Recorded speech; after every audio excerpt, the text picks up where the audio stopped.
ഈ പടത്തിൽ അഭിനയിക്കുന്നില്ല എന്നൊക്കെ പറഞ്ഞായിരുന്നു. അതൊരു വലിയ കഥയാട്ടോ. എന്നെ ആദ്യം കാസ്റ്റ് ചെയ്യുന്ന ഈ ക്യാരക്ടറല്ല, തലക്കൽ ചന്തു അല്ലായിരുന്നു, കൈതേരി അമ്പു എന്ന് പറയുന്ന കഥാപാത്രമാണ് സാർ എന്നോട് ഫോണിൽ പറയുന്നത്. അപ്പം അതിന് കുതിരസവാരിയൊക്കെ അറിഞ്ഞിരിക്കണം, നിങ്ങൾക്കറിയാവോ? ഞാൻ ഇല്ല സാർ, ഒന്ന് പ്രാക്ടീസ് ചെയ്തോളൂ ചെന്നൈയിൽ. അപ്പം ഞാൻ ഇപ്പോൾ ചെന്നൈയിൽ താമസിക്കുന്ന സമയമാണ്. ആ റേസ് കോഴ്സിൽ കുതിരയും പരിപാടികളൊക്കെ ഉണ്ടല്ലോ, അവിടെയൊക്കെ പോയി ഒന്ന് പ്രാക്ടീസ് ചെയ്തോളൂ, ഒരുപാടുണ്ട് നിങ്ങൾക്ക്, കുതിരപ്പുറത്ത് വരുന്നു ഇറങ്ങുന്നതും പോകുന്നതും ഒക്കെ ഉണ്ട്. ഞാനത് കുഴപ്പമാണല്ലോ, കുതിരപ്പുറമൊക്കെ കയറിയിട്ടുമില്ല, പണിയാ കുതിര എടുത്തോണ്ട് അങ്ങോട്ട് പോയാൽ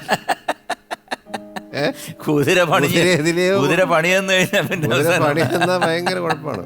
ചെന്നൈയിലൊരു ഷെഡ്യൂൾ കഴിഞ്ഞു എന്ന് അറിഞ്ഞു, അടുത്ത ഷെഡ്യൂൾ നമ്മുടെയൊക്കെ സീൻസാണ്, കണ്ണൂർ ഭാഗത്താണ്. ഓക്കെ, പ്രൊഡക്ഷൻ മാനേജർ വിളിച്ചു, ചേട്ടാ കുതിരസവാരി പഠിക്കുന്നുണ്ടല്ലേ? ഞാൻ മറ്റന്നാ തുടങ്ങുകയാണ്. എവിടെ? അപ്പോഴൊന്നും തുടങ്ങിയിട്ടില്ല. പിന്നെ ഞാൻ തീരുമാനിച്ചു ഇനി തുടങ്ങാം, ഇനിയിപ്പോൾ ഹരൻ സാറല്ലേ, അവിടെ ചെന്ന് കുതിരയെ ഞാൻ നടത്തിക്കൊണ്ട് വന്നാൽ പോരെ എന്ന് ചോദിച്ചു കഴിഞ്ഞാൽ പണി കുതിര പിടിച്ചോണ്ട് ചേട്ടാ സാറ് പുറത്ത് വരണമെന്നുണ്ടോ, കുതിര ഇങ്ങനെ നടത്തിക്കൊണ്ട് അപ്പോൾ അത് നടക്കില്ലെന്നറിയാം. അപ്പോൾ അതുകൊണ്ട് പഠിക്കാൻ തീരുമാനം എടുത്ത് ഇരുന്നതിൻ്റെ പിറ്റേ ദിവസം പീറ്റർ ഞാറക്കില്ല പ്രൊഡക്ഷൻ മാനേജർ, മനോജ് സാറിനെ വിളിച്ചായിരുന്നോ?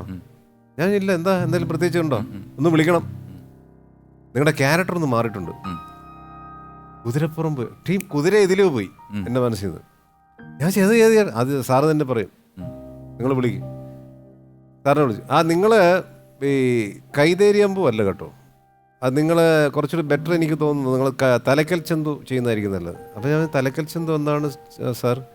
അത് ട്രൈബൽ ഒരു ഹീറോ ആണ് പുള്ളി. അന്നത്തെ ആ കാലത്തെ ട്രൈബലിൽ ഈ പഴശ്ശിരാജയെ ഏറ്റവും കൂടുതൽ സപ്പോർട്ട് ചെയ്ത, ഇദ്ദേഹത്തിൻ്റെ പേര് ക്ഷേത്രം വരെ ഉണ്ട് വയനാട് സൈഡിൽ, അങ്ങനെയുള്ള ക്യാരക്ടറാണ്, ഭയങ്കര ചരിത്ര പുരുഷനാണ്. അത് ചെയ്താൽ മതി, നിങ്ങൾക്കൊരു ഹീറോയിൻ ഉണ്ടാവും, പാട്ടുണ്ടാവും, പത്മപ്രിയാണ് ഹീറോയിൻ. ഞാൻ നോക്കും അതിനേക്കാളും എല്ലാം കൊണ്ടും നല്ലതാണ്. അങ്ങനെയാണ് ഈ തലക്കൽ ചന്തുവുമായി മനസ്സിൽ കയറ്റിക്കൊണ്ട് ഞാൻ കണ്ണൂർ കണ്ണവങ്കാട്ടിൽ ഷൂട്ടിങ്ങിന് ചെല്ലുന്നു. അപ്പോൾ അന്ന് രാവിലെ സാറ് രാവിലെ തന്നെ സെറ്റിലേക്ക് വന്നില്ല, ത്യാഗരാജ മാഷിൻ്റെ അവിടെ. ത്യാഗരാജ മാഷിനോടും പറഞ്ഞു, ആ മനോജനം കൊണ്ടൊന്ന് പൊക്കോളൂ, എല്ലാവർക്കും ഒന്ന് കാണിച്ചു കൊടുക്കൂ എന്നേ പറഞ്ഞിട്ടുള്ളൂ. ഞാനൊരു 10 മണിയാകുമ്പോൾ എത്തുമെന്ന് പറഞ്ഞു. 10 മണിയാകുമ്പോൾ സാർ എത്തുമെന്ന് പറഞ്ഞു. ഞാനൊക്കെ 7:30 എണീറ്റ് പോയി. ത്യാഗരാജ മാഷും കുറേ തമിഴ്നാട്ടിലെ ഫൈറ്റേഴ്സും എല്ലാം കൂടെ വരുന്നു.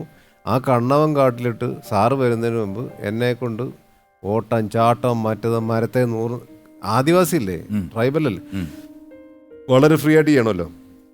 കവുങ്ങന്ന് ചൂർന്ന് വരുന്നു, എൻ്റെ കൈ ചേട്ടാ ഇവിടെ ഫുൾ പറഞ്ഞ് സാറ് വരുമ്പോഴത്തേക്ക് എൻ്റെ ദേഹം മുഴുവൻ പൊട്ടി ചീറ്റി പറഞ്ഞിരിക്കുക.